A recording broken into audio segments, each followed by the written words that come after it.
Hi, it's Diane, Rock Media UK, and I'm joined by Empyre. Hello. And before we start, we've not any viruses here, is there? No, just a drink. It's safe to drink. I don't think it's infected, but who knows? Tastes good. You should do your own advertisements. Okay. Still good. Okay, he lives. Yeah, I'm okay for now. Nice to meet you. Great performance last night. Thank you very much. Thank you. Yeah, it's really cool. So, how would you like to introduce yourselves to people? I play guitar and do a bit of backing vocals. This man's the main singer, and his name is Henrik. I think I got that right. Yeah, I'm a rhythm guitar and lead singer. I'm Elliot, I'm on drums. Oh, you forgot that. I did. I play, I don't know, triangle. Sometimes trumpet. I'm Grant, play bass. With incredible long hair. Amazing. It's weird. Beautiful. Yeah. It's very photogenic. Radio. Right, you've been together about 4 years now. Yep. So how did you all meet? How did you get together? Myself and Henrik have known each other far too long. No, we've known each other for over 10 years. We started in a covers band, and it was very popular. But then we decided a little while ago that we really wanted to do our own music. Okay. Because we enjoyed the covers band, but we got invited to do weddings and things like that as a rock band, and we just wanted to do our own stuff. And then you do Bon Jovi. we did do some Bon Jovi. Wanted Dead or Alive, and we used to do Guns N' Roses, Foo Fighters, Pearl Jam, Michael Jackson, Britney Spears, all the usuals, Justin Timberlake.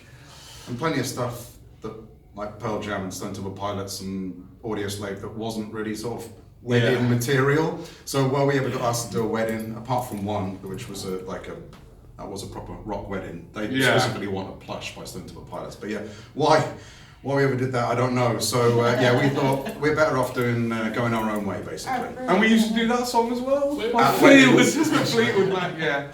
We used to. That was my favourite wedding song. Covered. You just brought out a cover of Chris Cornell's.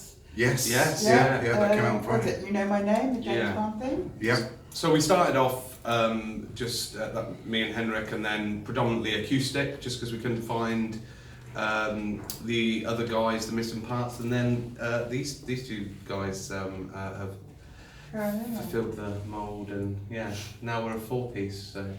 Why did you pick that particular song out? Was it your favourite? You Know My Name? He's the man. Well, actually, it was Jack who picked it. Yeah, originally, yeah. It was. So Jack, who used to be the drummer in the band before Elliot joined, and he suggested it. I'm a massive James Bond fan, and I was going to ask that. Are you James Bond fans or Chris Cornell fans or both? Both. Yeah. But we didn't suggest it, and then it was his idea. So and we just thought, okay, this is great. Yeah, we'll do that. So we just thought that now was the appropriate time, as they were going to actually release You Know My Name. They were going to release No Time to Die, the James Bond film, but that's been delayed, but we'd already planned to release it. You and your bottle of virus. Yeah. You're not fading, you're still there, got colour in your tricks going around. Yeah. I'm alright for now. That's not the first cover you've recorded, is it? You did the... We did My Immortal a couple of years ago, so that was an early one. That one, I suppose we've changed up quite a lot. We did play piano on that one.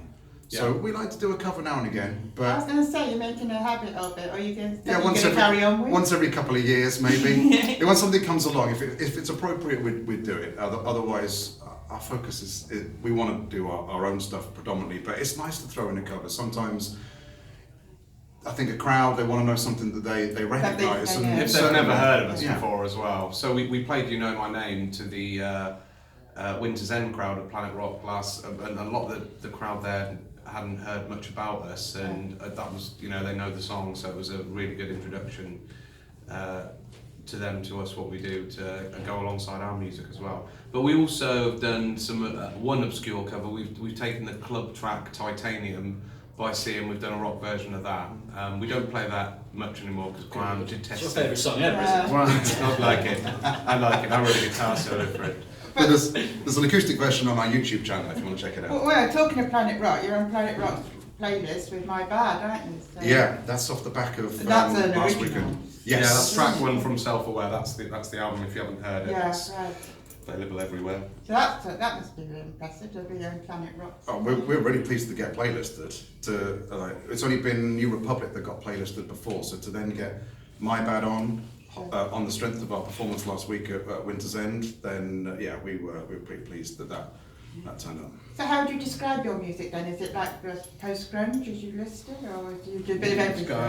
I'm listening to you last night, there was a bit of prog and everything. Well, it looks like you're describing it yourself. So how else would you describe Next it? question. How else would you describe it? Yeah, take your turns to describe it. Grant. Well, there's definitely a bit of prog, a bit of atmospheric rock. Definitely post-grunge as well. I've done three. I was going for the atmospheric. You took my role there. But yeah, that's where it is. It's I don't know. I've never been able to really explain where it is because we kind of hit everything really. It's heavy and you've got the atmospheric all over. So yeah, you can't put a full stop on it. Yeah, there's on our listing on Facebook, there's quite a few different genres. So there's the post-grunge, there's atmospheric rock, there's hard rock, there's some of it is soft rock, some of it would be classed as album rock. Yeah, it covers quite a range. And all probably under the banner of, I think we're trying to be modern, although we love all the history of the style of rock, and loads of our heroes are like, especially from the Seattle grunge scene in the 90s, and like with bands like Audio Slave with Chris Cornell fronting that, and but we're definitely trying to do something modern that is 2020. Combine all the influences and come out with your own.